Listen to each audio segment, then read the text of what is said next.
Well, you ask someone today to provide some observable proof for evolution, to ask them why they believe in evolution, and most are unable to provide you with the reasons, with any kind of evidence to support why they believe in evolution. The fact is, most people believe in evolution because others believe in it, because it's become widely accepted by the scientific community. Well, we need to keep in mind that the main supporting evidence for evolution are not facts, but they're simply interpretations of scientific findings. Scientists are interpreting findings to support their view, the view of naturalism. Today, the science that's being taught in our public schools and elsewhere is a science that's based on naturalism. They believe that this world came into being through purely natural processes, and they are teaching this view as though it's an absolute fact. And unknown to many, much of the evidence that was accepted as proof of Darwinism was completely fabricated. And this evidence is convincing the world that of a terrible lie, that they're nothing but a bunch of evolved apes. I mean, you have such a wide variety of life, and I don't think it's possible for one person, I mean, no matter how powerful he might be, to just snap his fingers and create life. It has to come out naturally over millions of years, probably. Half of me believes in the theory of evolution, probably because that's what I was taught. 4 years of studies, unfortunately, have kind of brainwashed me towards evolution. I believe humans evolved to where we are today from single-celled organisms based on the theory of Darwinism and natural selection. I don't think that there was any sort of divine intervention. I believe evolution is pretty much proven theory. I don't believe in a higher order, just because the fact that I haven't seen any, proof or, concrete evidence of that, and until somebody shows me, that there is, then I'm going to have an aversion to organized religion, and I'm going to stay on the basis of chemical evolution. Well, why is it that people believe in evolution? Well, this man, Ernst Haeckel, was significantly responsible for evolution becoming accepted in Europe. He was an evangelical promoter of Darwinism and was in fact the first person to introduce Darwinism into Germany. And if you know, and this is, the mid to late 1800s, and if you understand what Germany was to the world at this time, they were the technological and scientific leader of the world. And once Germany was convinced that Darwinism was true, well, Europe did as well. Ian Taylor states this in the Minds of Men. He, Ernst Haeckel, became Darwin's chief European apostle, proclaiming the gospel of evolution with evangelistic fervor, not only to the university intelligentsia, but to the common man by popular books, and to the working classes by lectures in rented halls. In 1908, Ernst Haeckel received the prestigious Darwin Wallace Medal from the Linnean Society of London. During the awards ceremony, the president of the society read the following commendation of Ernst Haeckel. Professor Haeckel, a personal friend of Mr. Darwin, who paid more than one visit to him at Down, where Darwin lived, has been the great apostle of the Darwin-Wallace theory in Germany. As his advocacy of the doctrine of evolution in his monograph on radiolaria in 1862 first brought it before the attention of German men of science. His enthusiastic and gallant advocacy ever since has chiefly contributed to its success in that country. Mr. Darwin, in 1873, wrote to Professor Haeckel, "You will do a wonderful amount of good in spreading the doctrine of evolution, supporting it as you do by so many original observations." And again, even Darwin himself said that Ernst Haeckel was largely responsible for his theory being accepted in Germany. Well, how did he support Darwin? How did he support Darwin's theory? Let's take a look at some of how Haeckel accomplished this, how he accomplished being able to receive such adoration by the scientific community. Well, embryology, the study of embryos, is used to support evolution by arguing that organisms who share similarities during embryonic development are more closely related in ancestry. This concept represents Ernst Haeckel's most infamous, but not his only, act of fraud committed to convince people that evolution is true. To promote his hypothesis, specifically that humans have evolved from animals, he falsified these drawings. The drawings in this figure to make it look like human embryos were initially identical to those of other animals.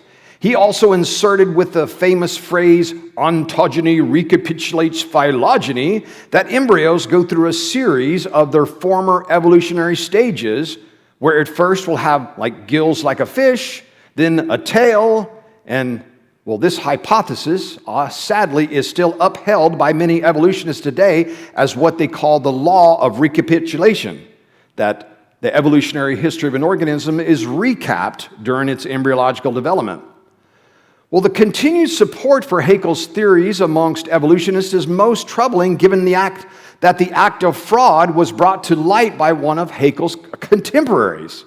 In 1874, Dr. Wilhelm Hess, shown here, a Swiss anatomist, published an analysis showing that Haeckel had added 3.5 millimeters to the head of the dog, taken 2.2 millimeters off the head of the human embryo, doubled the length of the human posterior, and substantially altered the details of the human eye. His sarcastically pointed out that Haeckel taught at Jena University, which was home to some of the finest optical equipment available to the day and thus had no excuses for such inaccuracies. His concluded that anyone who engaged in such blatant fraud had forfeited all respect and that Haeckel had eliminated himself from the ranks of scientific research workers of any stature. But they were not inaccuracies. They were intentional distortions of the truth. What is most troubling is that despite the analysis by Wilhelm Hess, Haeckel's embryos and recapitulation theory continued to adorn textbooks for close to 150 years. In 1997, the full extent of Haeckel's fraud was rediscovered, notice the title on this article, and brought to light when Michael Richardson, an embryologist at St. George Hospital Medical School in London, evaluated the embryos of various vertebrates and published the results in the prestigious journal Science. In an interview for the London Times, Richardson stated this: "This is one of the worst cases of scientific fraud. It is shocking to find that somebody one thought was a great scientist was deliberately misleading. What he did was to take the human embryo and copy it, pretending that the salamander and the pig and all the others looked the same at the same stage of development. They don't. They are fakes." Thus was the illustrious beginning of Darwinism and how many across the globe became convinced of the lie of evolution through false teachings and outright fraud. Do not be deceived by the false teachers who continue to propagate this lie today. God has made the world full of abundant evidence of its creation, clear and unmistakable, but these natural scientists cannot or refuse to see the truth. Well, another of Haeckel's frauds was committed to prove human evolution, that humans had evolved from apes. Haeckel was the first person to draw an evolutionary tree, an evolutionary family tree that included mankind at the top. But to fill in the gap between apes and humans, he invented an Ape-Man. Now, he argued that the only major difference between man and ape was that men could speak and apes could not. He therefore fabricated a missing link, which he named Pithecanthropus alalis, which means speechless ape-man. He had an artist draw the imagined creature, although there was not a scrap of physical evidence to support its existence. A contemporary of Haeckel's, by the name of Rudolf Virchow, who was the founder of cellular pathology and for many years was the president of the Berlin Anthropological Society, was scathing in his criticism of Haeckel. He said, for Haeckel to have given a scientific name to a creature that had not been proven to exist was to him a great mockery of science. But Haeckel wasn't the only evolutionist to fabricate an ape-man. In 1911, the discovery of an ape-man called Piltdown Man was reported by a fossil hunter named Charles Dawson.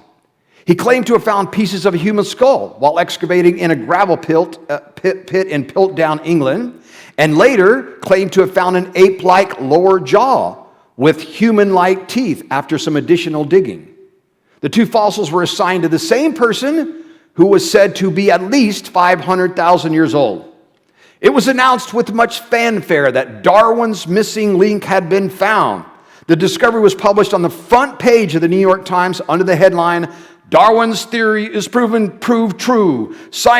English scientists say the skull found in Sussex establishes human descent from apes." For decades, Piltdown Man reigned supreme in our classrooms, textbooks, and museums. Scores of pamphlets and articles were published about Piltdown Man. However, more than 40 years later, in 1953, scientists subjected the find to analysis which proved the jawbone was of recent origin. Close inspection revealed marks on the teeth which had been shortened to make them appear human-like. In addition, the bones had been treated with chemicals to increase the appearance of their age. It was concluded that the jawbone was a forgery and was later determined to be from an orangutan. Piltdown Man is now recognized as one of the most spectacular and longest enduring frauds in the history of modern science, and sadly, one that convinced many people that humans had evolved from apes. 40 years, this thing convinced people that humans had evolved from apes. Another was Nebraska Man. Nebraska Man was discovered in western Nebraska in 1922. Media reports flooded classrooms, and it was in fact used in school textbooks for several years. It was even presented as evidence in the Scopes trial, the propaganda trial staged by the American Civil Liberties Union to challenge the Butler Act, which prevented the teaching of human evolution in public schools in Tennessee at the time. Well, what was discovered? Was a complete skeleton? A complete skeleton was not found, nor was a complete skull or even a jawbone. What did they actually find that helped prove this missing link existed? Well, all they found was a single molar tooth, shown here from the original publication. But look at all the detail about a Nebraska Man that you can get from a single tooth. Well, you can tell what his entire anatomy looks like and what his wife looked like too, apparently. Well, to make matters worse, after further examination, the tooth was found to be neither an ape nor a man. It turned out to belong to a pig. A retraction was finally published in Scientific American 5 years after its original claim of discovery. The genus of the pig, called a peccary, was identified later and published the same year in the journal Science. Sadly, though, this type of Ape-Man misidentification has been far from an isolated incident. In 1983, a dolphin rib was also misidentified as a hominid bone. Dr. Tim White, an anthropologist at the University of California, Berkeley, criticizes the claim, calling the fossil Flipperpithecus after the dolphin flipper. He states this: a 5-million-year-old piece of bone that was thought to be the collarbone of a human-like creature is actually part of a dolphin rib. The problem with a lot of anthropologists, he says, is that they want so much to find a hominid that any scrap of bone becomes a hominid bone. Well, in fact, ape-men have been attributed to tiny fragments of bones which actually belonged to not only pig and dolphin, but alligators, horse, bear, elephant, and even donkeys. Nigel Hawkes, the science correspondent and health editor for the Times newspaper in London, stated, "Few sciences produce such abundant returns from so few fragments of fact as paleontology." But it wasn't fossils that convinced most people that humans had evolved from apes, but rather illustrations. And this illustration in particular, known as the March of Progress, as it became known, it was published in 1965 in a Time Life book series titled Early Man by Clark Howell from the University of California, Berkeley. It is one of the most famous and recognizable scientific illustrations ever produced, and was the most successful tool used to promote human evolution using the power of visual proof. It depicted 15 human evolutionary ancestors lined up as if marching in a parade, beginning with proto-apes, then apes, and up to modern humans, shown here in the pre-fold-out version. When folded out, a 5-page poster was displayed, shown here. A worldwide mailing of the 5-page fold-out for promotional purposes caused the illustration to receive much greater viewing than did the book. The illustration ended up in countless science classrooms and libraries. Even Stephen Jay Gould, who is arguably one of the most famous evolutionists of our day, well, I say this because he was featured in a cameo on The Simpsons, which, if you're on The Simpsons, animated TV show, as a scientist, I think that's your reason to claim fame right there. But he describes it this way. It is the canonical representation of evolution, the one picture immediately grasped and viscerally understood by all. Well, the truth about the March of Progress is that it was a brilliant propaganda tool that sadly convinced more people that humans evolved from ape than any physical evidence. The main problem, it was knowingly fictitious. Evolutionists knew at the time that proto-apes and apes did not walk upright on 2 feet as depicted. In fact, these fossil apes were dated long before evolutionists believed that bipedalism had evolved. The author, in fact, states this: although proto-apes and apes were quadrupedal, meaning they walked on 4 legs, all are shown here standing for comparison. But note, they're not shown standing, they're shown walking, many of them with 1 foot in front of the other, thus the name March of Progress. Of course, the disclaimer was on the back of the poster. No one could see that. Well, the truth is, there is an enormous gap between humans and apes that is simply not supported by fossil evidence. All of the Ape-Men were created by distorting data or imposing highly speculative assumptions on reconstructions. They combine ape fossils with human fossils and then declare the two to be one individual, a real Ape-Man. Like Piltdown Man was committed this way, with an orangutan and a human skull. Also, Homo habilis is argued to be a combination of ape and human fossils. Another way they can create these Ape-Men is they emphasize human-like qualities of fossilized apes. They've done this with Australopithecines. And with imagination, they upgrade these apes to look more human-like, or they emphasize the ape-like qualities of fossilized humans, like Neanderthals or Homo erectus, and with imagination, downgrade the humans to be more ape-like.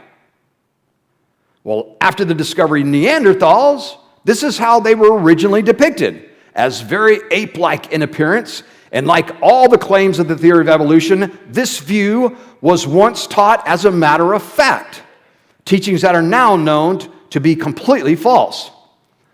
Well, one of the most common anatomical distortions found when paleoanthropologists are trying to make humans more ape-like is with the position of the jawbone on the skull.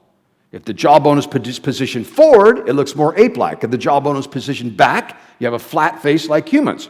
Well, this diagram was purchased by Jack Cuozzo at the Neanderthal Museum in Berlin, which has the jawbone positioned a full 30 centimeters out of its socket, called the fossa, to make the skull more ape-like, what is called a shovel face. However, when the jaw is correctly placed, the skull is clearly human and in no way resembles an ape. Note the difference between the distorted diagram, purchased at the Neanderthal Museum, and a more current diagram of a typical Neanderthal skull, which are very, very human-like. The original ape-like reconstructions are now known to be nothing but speculative false claims. Note this model from the Neanderthal Museum in Mettmann, Germany, and another from the same museum, or this reconstruction of a Neanderthal child by the Anthropological Institute in the University of Zurich. It was made using modern techniques of computer-assisted paleoanthropology. The Neanderthals were humans. Well, Eric Tinkus is an anthropologist at the Washington University and an expert on Neanderthal biology and human evolution. He says this: a detailed comparison of Neanderthal skeletal remains with those of modern humans have shown that there is nothing in Neanderthal anatomy that conclusively indicates locomotor, manipulative, intellectual, or linguistic abilities inferior to those of modern humans. Dr. Sodera, a human anatomist, agrees. He says, despite their stocky body build and their stocky skull shape, there is no hard evidence to say that Neanderthals were in any way inferior intellectually to modern man. They are known to have made sophisticated flint tools, to build huts out of animal skins and had control of fire. They also buried their dead, a very human-like activity. Well, now it is very clear that the initial reconstructions of Neanderthal were terribly, terribly wrong. Neanderthals were 100% human. They had a brain capacity, in fact, about 200 cubic centimeters larger than average human. They used jewelry, they used musical instruments, they made cave paintings, buried their dead, and we now know that they interbred with recognized Homo sapien populations. They were humans. They were just humans. Well, fossilized apes, like Australopithecines, were also distorted to make them look more human-like. Models of these tiny apes standing upright can be found in museums and universities across the globe. This one is at the Las Vegas Natural History Museum.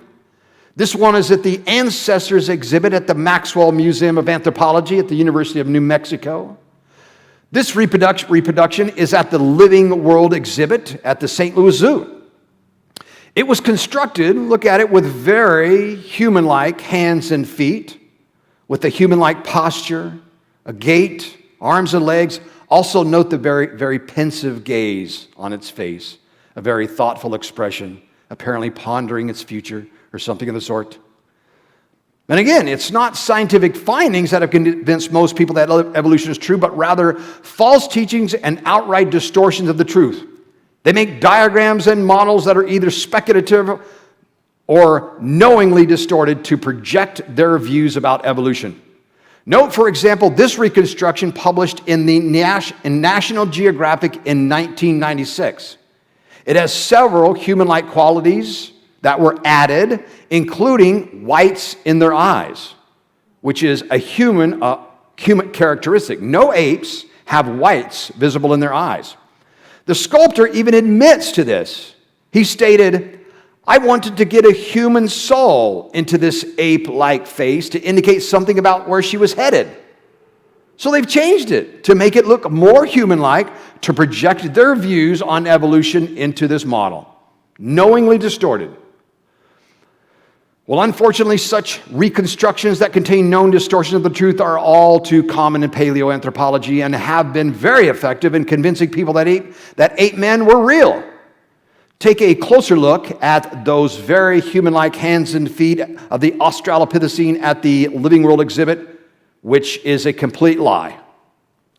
Prior to the creation of this exhibit, fossils had been found that showed their hands and feet were very curved and ape-like and looked nothing like this model. In fact, in 1983, Jack Stern and Russell Sussman, a human anatomist at the Stony Brook University School of Medicine in New York, compared the fingers and toes of Australopithecines with other apes and humans and published their work in the American Journal of Physical Anthropology and stated this: "A summary of the morphological and functional affinities of the Hadar hand fossils leads inexorably to an image of a suspensory adapted hand, surprisingly similar to hands found in the small end of the pygmy chimpanzee, common chimpanzee range. They're like pygmy chimpanzee hands, adapted for hanging in trees. In fact, the entire anatomy of Australopithecines is ape-like and nothing like humans. The shoulder socket is sharply angled, as they are in all primates that live in trees, for brachiation, swinging by the arms from branch to branch. Humans are vertically oriented, though their pelvic bones were also similar to chimps. Humans have very different pelvic bones that permit us to walk upright.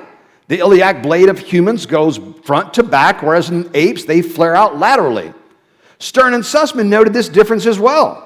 They said, "The fact that the anterior portion of the iliac blade faces lateral in humans but not in chimpanzees is obvious.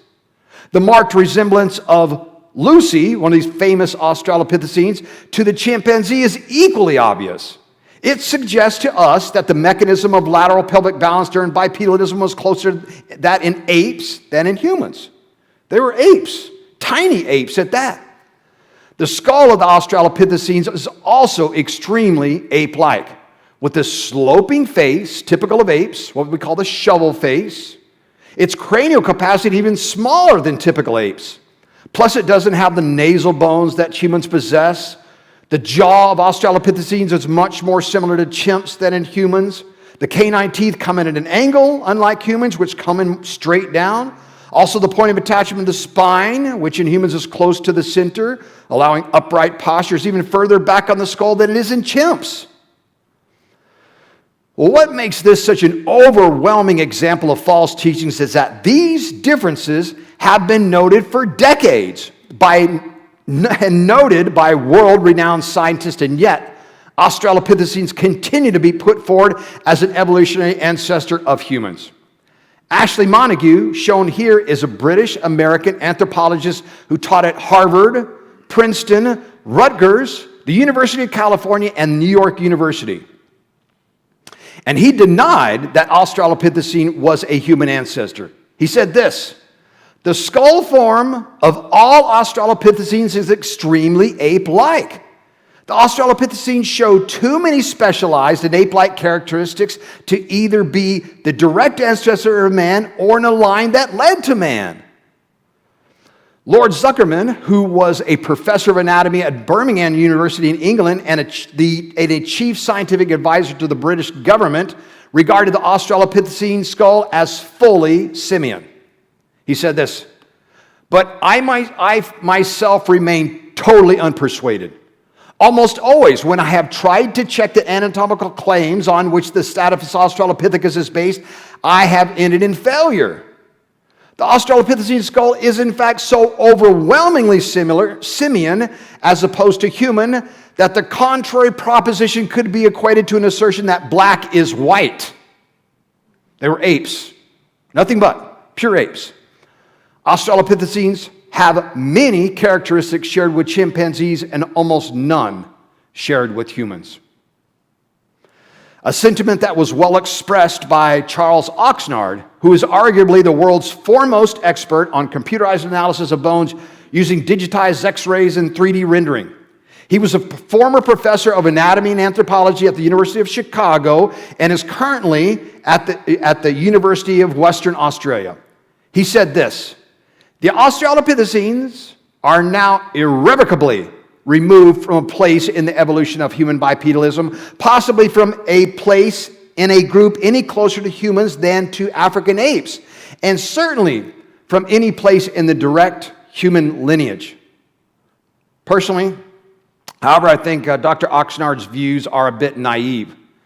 See, an evolutionary theory will never be abandoned and its evidence removed until something better is found to take its place. That's why Piltdown Man lasted for so long. Therefore, despite the overwhelming and enormous problems found in Australopithecines since the original discovery, they remain today as the leading transition between apes and humans. The truth is, humans have only evolved from apes in the imaginations of paleoanthropologists. There is virtually no physical evidence to show it has ever taken place. They were apes and only made to look like humans by distorting reconstructions to convince the world that we are nothing but an evolved ape.